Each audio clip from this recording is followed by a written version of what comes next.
just going to be showing you a few useful features that will help you using Nyblit. So we've got a slightly more complicated database here. So we've got a few things in not started. We've got a couple of block tasks, and we got some things in later as well. First thing to say is that most of our users use in progress just for things they've got to work on today, because that's what makes Nyblit really, really useful, is that it helps you just focus on what you can actually action right now.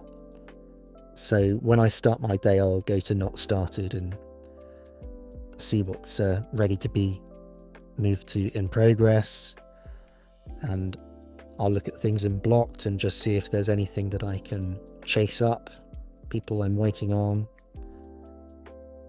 Later, I don't really need to look at, because a lot of these things have got reminders telling me when things are going to be ready. So going back to not started, we've got a reminder here to email Samantha, and it's got an email category. So that's ready to go. So let's move that to in progress draft. And helpfully I've actually put her email address into the note. So if I just tap the little link symbol here, I can quickly and easily create an email. And it works in a similar way for URLs as well, linking to websites.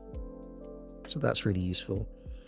Put up shelf, well, it's the middle of the week, so I think we'll start that at the weekend. So we'll put that in later, and we'll call it a weekend job, which I think is a useful thing to have in our DIY workflow.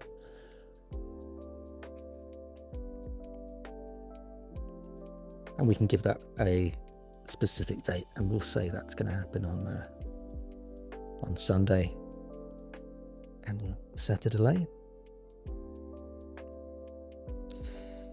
So looking in later, we're using a few projects. So let me show you how projects work. So it's almost New Year's Eve, so probably time to start thinking about a New Year's resolution and maybe getting fit. So let's create a new project. And we'll call it couch to 5K.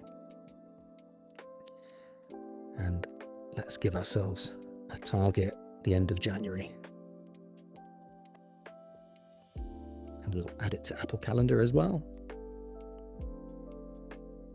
There we go, and it's our top priority, so we'll move that to the top of the list. So let's create training week 1, and let's add that to our couch to 5K project, and we'll put it under the get fit category. And now when creating week 2, I can create it with the plus button here to add it straight to the project. So training week 2, and again we can give it our get fit category. And training week 2 isn't due to start for a while, so we'll move that into later. And we can give that a specific start date, so 5th of January at 9 AM.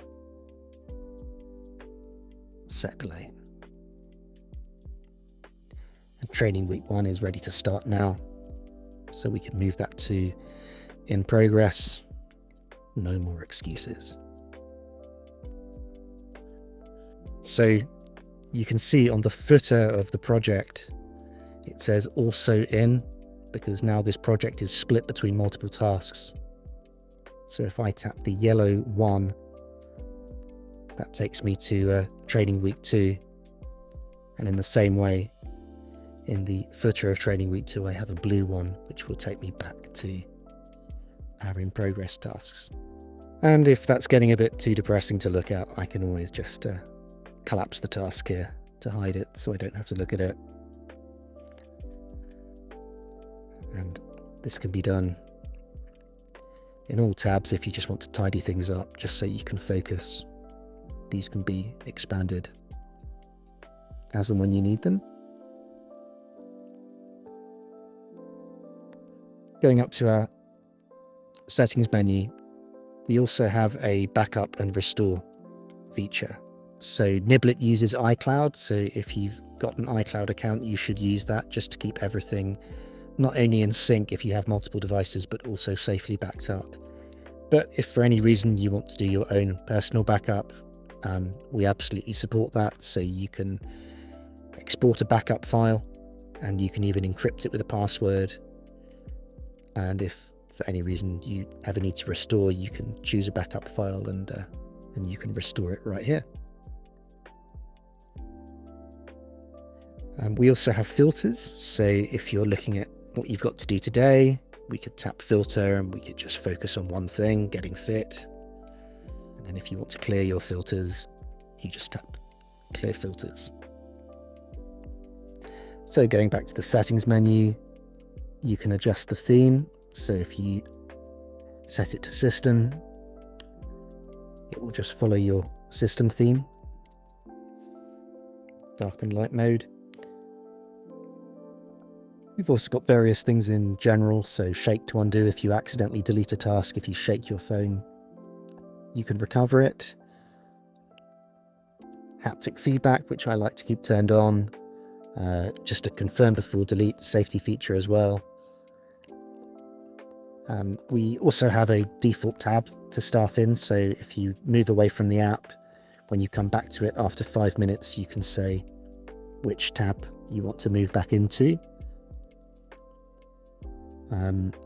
And we also have a show sync mode indicator, which just we're on iCloud at the moment, and it just shows you a little symbol up here just to remind you whether you're working locally or on iCloud, but I always work on iCloud. And finally, we do put what we call hint capsules dotted around the app. You can reset them if you've turned them off. So you just get these little reminders of what things are as you're getting used to using Nyblit, and if you hit the X, you can make them go away again.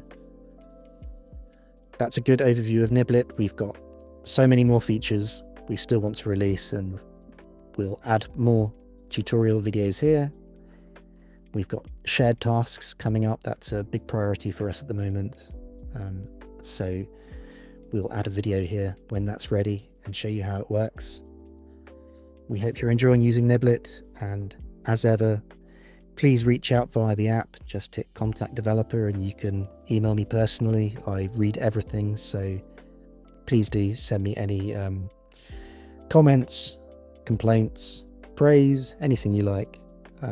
It's really great to hear from our users, and we really want this app to work for everyone.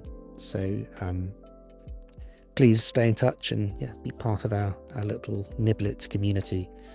And thanks for downloading Nyblit. See you in the next tutorial when it's ready.